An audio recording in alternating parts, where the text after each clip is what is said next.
Vous ne le savez peut-être pas, mais le simple fait d'allumer la lumière vous expose à un champ électromagnétique. Alors pour savoir ce qu'émettent nos objets au quotidien, nous nous sommes rendus à l'ANFR, l'Agence nationale des fréquences, pour faire des mesures. C'est parti! En France, les seuils de rayonnement des objets de notre environnement sont fixés par l'Agence nationale de santé, l'ANSES. Mais c'est l'ANFR qui effectue les mesures. Elle a pour mission de vérifier que les résultats sont conformes à ces seuils. Pour cela, des agents utilisent ces sondes jaunes.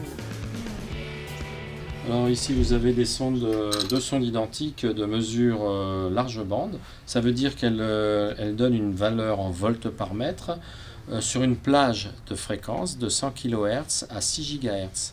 Donc ça part de la radiodiffusion grandes ondes par exemple jusqu'aux fréquences des radars. Il y a en fait 3 catégories d'objets qui produisent un champ électromagnétique.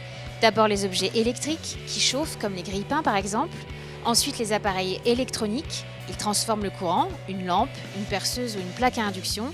Et enfin une troisième catégorie. Il y a des appareils, troisième catégorie, qui sont conçus, eux, pour émettre des fréquences. Donc c'est typiquement le téléphone, le talkie-walkie ou la tablette. Et ceux-là, eux, émettent des fréquences dans des gammes très précises qui leur permettent de communiquer avec l'extérieur. L'équipe est en train de tester un smartphone. On le voit ici, lorsqu'il est en réception, il ne rayonne quasiment pas. Au moment où l'appareil se met à envoyer des informations, l'aiguille change de cap. Et donc là, ça change un peu la donne parce qu'on voit le champ qui monte sensiblement. Très bien. Et maintenant, on va en profiter pour regarder ce que ça fait avec ma caméra.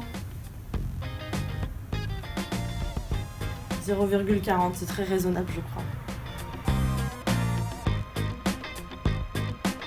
Peu de gens le savent, mais n'importe qui en France peut demander des mesures. Elles ne coûtent rien, elles sont financées par les opérateurs.